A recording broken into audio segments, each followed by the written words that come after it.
O avivamento na vida pessoal é o título da lição 10 desta revista linda que está chegando já na reta final, falando aí sobre avivamento, nos ensinando sobre toda a linha do tempo do avivamento. Eu sou o professor Denis Pereira, estou aqui com vocês todas as semanas para prepararmos sempre a próxima aula da EBD. Sou presbítero da AD Belém, em Campinas, São Paulo, líder de juventude e professor na EBD há mais de 20 anos, e é um prazer cooperar com vocês, ajudar, ser ajudado, tá bom?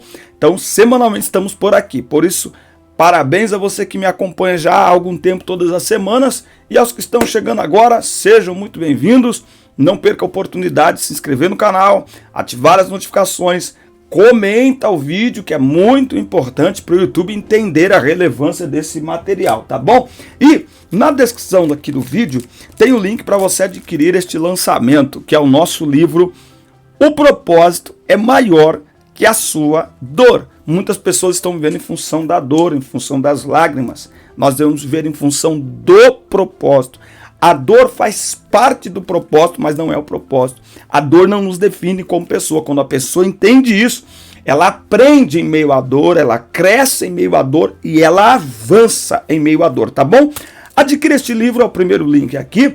Fazendo isso, você abençoa o nosso ministério e também ajuda eu e minha esposa no sonho de comemorarmos 25 anos de casados que completamos este ano numa viagem muito especial, tá bom? É o primeiro link aí na descrição para você acessar minhas redes sociais e também para nos convidar. Será um prazer atender a sua igreja ao redor do Brasil e do mundo, ministrando a palavra de Deus, pregando o evangelho para jovens, irmãs, adolescentes, crianças, adultos, para a igreja de Cristo, eventos, acampamentos, ciclo de oração, tarde da benção, vigília. Irmão, estamos a serviço do reino de Deus.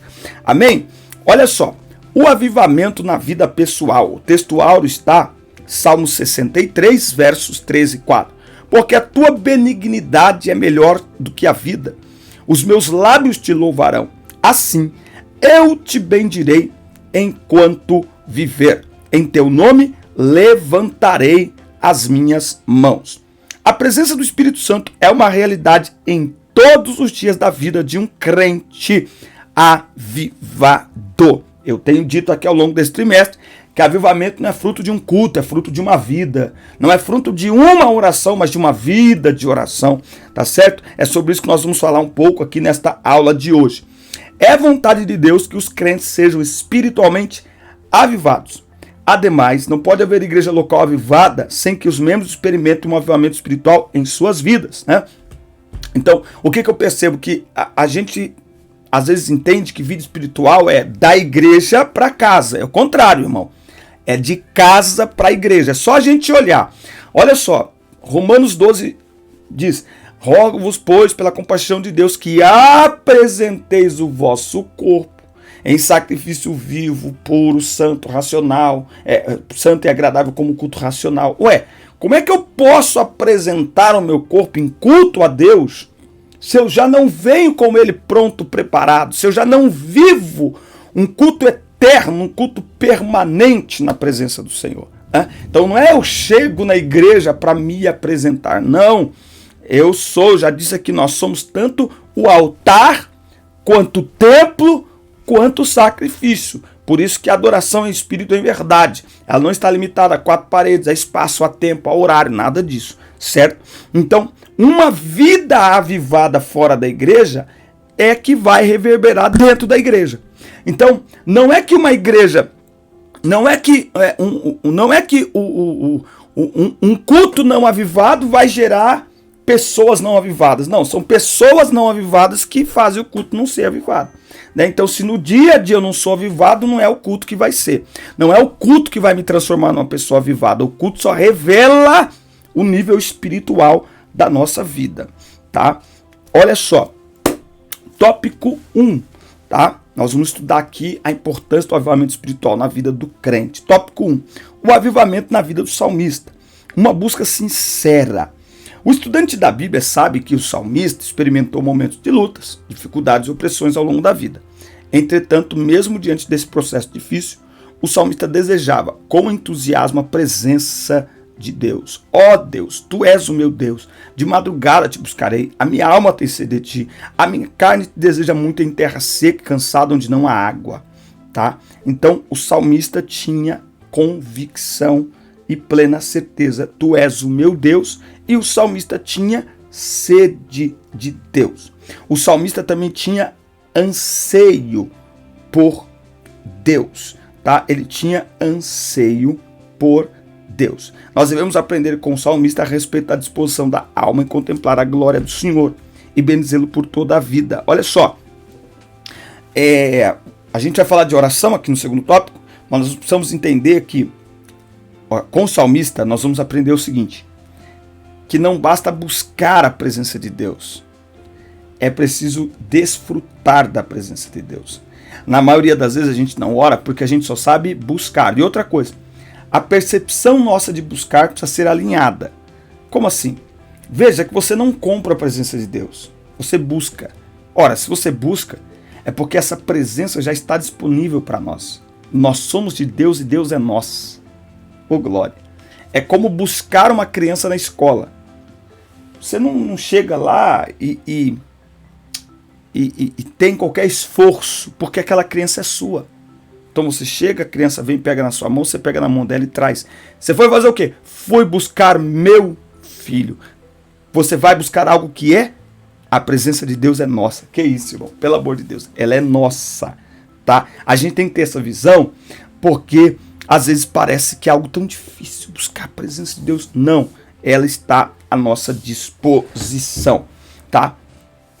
O salmista também afirma que sua alma se fartará com a presença de Deus e sua boca louvará o Senhor da vida, né? Então, com o salmista nós aprendemos aqui essa questão de desfrutar da presença de Deus, né? Não é só buscar, não é só se apropriar dela, é desfrutar, né? Então, é orar e permanecer no lugar da oração, desfrutando da presença de Deus. Então, agora nós vamos ver o avivamento espiritual do crente, né, na nossa vida, tá bom? Se você não se inscreveu ainda, inscreva-se, ative as notificações, dá like no vídeo e deixa seu comentário, que é muito importante para nós. Lembrando que tem um link aqui também para baixar gratuitamente material, como slides, vídeo convite e muito mais. E em breve estaremos lançando aqui ineditamente um treinamento para professores da escola dominical, o treinamento Transforme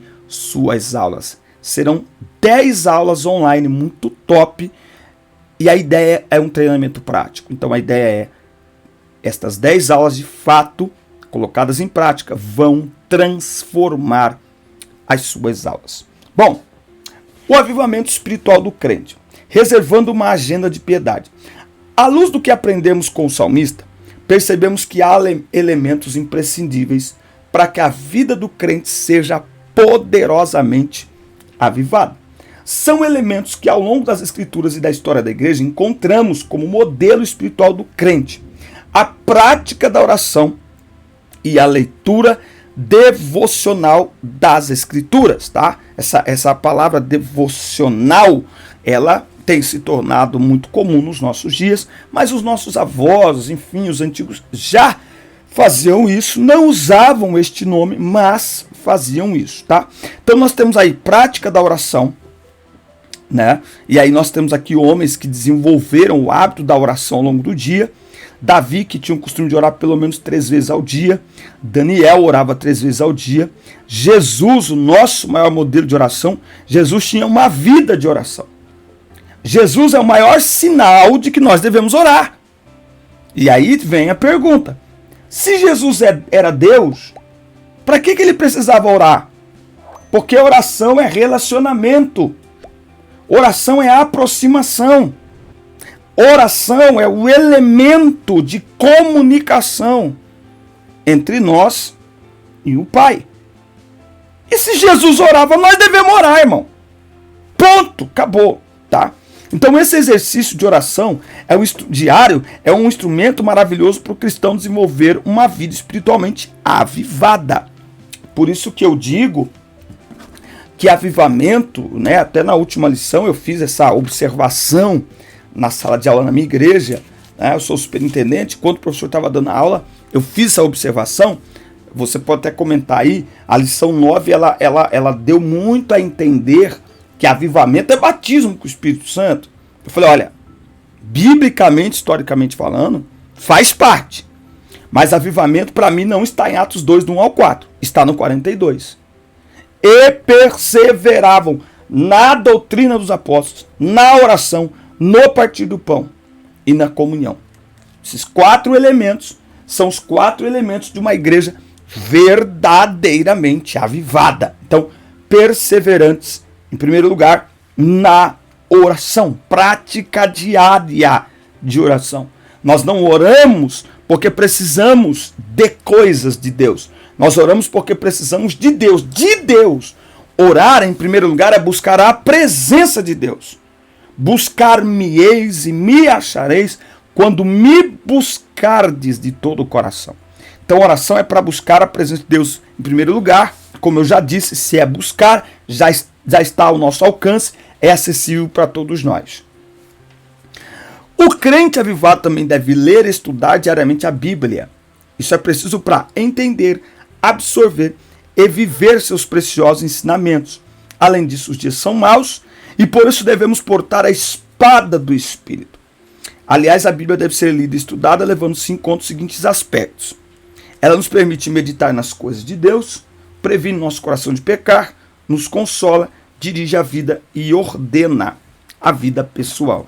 Tá? Então não tem como sermos crentes avivados sem uma leitura contínua, permanente da palavra de Deus. Nós temos nossas correrias, mas é tudo uma questão de você adaptar o tempo, adequar o tempo e priorizar as coisas na sua vida. Então não existe vida espiritual avivada sem Bíblia, sem oração. Como não existe avivamento sem palavra e sem oração. Pode ser movimento, mas não avivamento. Tá certo? Não tem como. Então, leitura da Bíblia.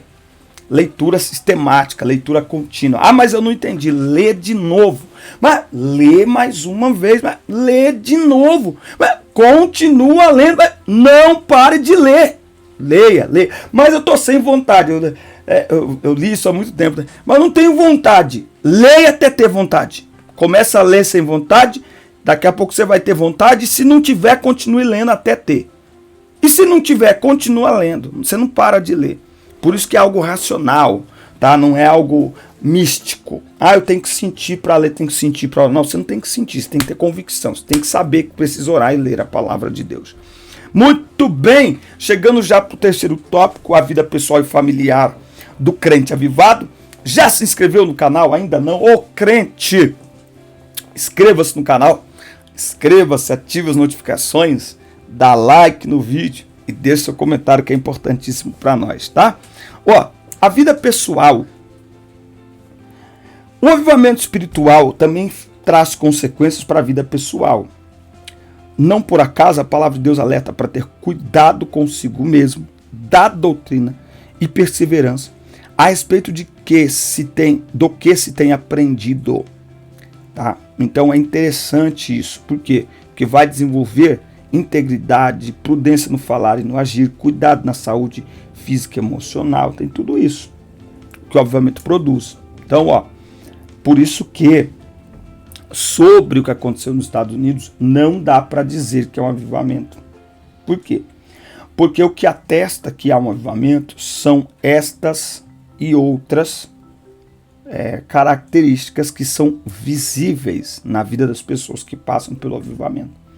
Então, a mudança, a transformação de comportamento, tá? Em casa, uma vida matrimonial com o cônjuge pode e deve ser vivida no Espírito de Deus. Uma vida avivada no Espírito tem uma consequência básica, amor e submissão, tá? Portanto, uma vida de bênção no lar é consequência, como lemos em Efésios 5 e 6, de uma vida cheia do Espírito Santo, tá? Então não tem como uma pessoa avivada, já que a classe é de adultos, você pode falar o seguinte, ó, o que determina que você é uma pessoa avivada não é o tanto de línguas que você fala na igreja, mas como você trata sua esposa, como você trata seu marido. Isso é avivamento. Avivamento não são rodopios na igreja. Avivamento não é profecias na igreja. Avivamento, ele vai atingir o ser humano como um todo, e uma pessoa verdadeiramente avivada sabe tratar bem as pessoas que ama, sabe respeitar. Eita, isso é ser cheio do Espírito, tá? Tem a vida com os filhos também. O crente avivado dá atenção ao seu relacionamento com os filhos. Aqui há cuidados indispensáveis para uma vida cristã e feliz no relacionamento entre pais e filhos. Afeto, cuidados espirituais, hábito do culto doméstico, relacionamento cristão com os filhos, disciplina dos filhos, enfim. Na vida pessoal, o crente avivado é alegre. A alegria do Senhor produz fortalecimento espiritual no interior do crente fiel em todas as situações da vida, por isso ele é forte. E finalmente o crente avivado é santo, uma condição indispensável para viver Deus, pois sem santificação ninguém verá o Senhor, tá? Então, o avivamento na nossa vida pessoal, ele vai atingir tudo.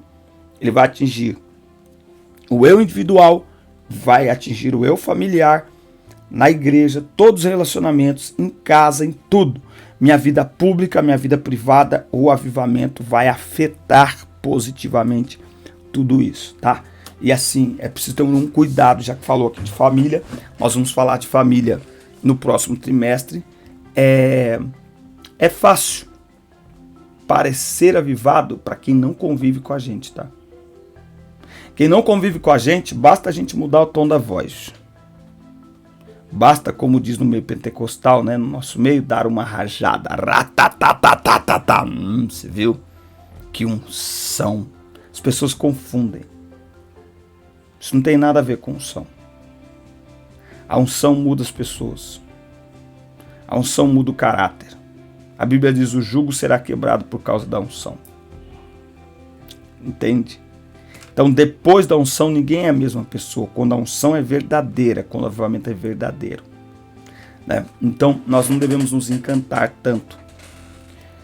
Porque quem realmente conhece o quanto somos avivados, ou melhor, onde realmente mostramos que somos avivados, é diante das pessoas que convivem com a gente todos os dias. Na mesma mesa, na mesma cama, no mesmo sofá, no mesmo ambiente, certo? Por isso que nós precisamos ter cuidado com a nossa vida e com o nosso avivamento pessoal. Devemos ser crentes avivados. Crentes avivados, igreja avivada. Não tem como. Não é, até porque né?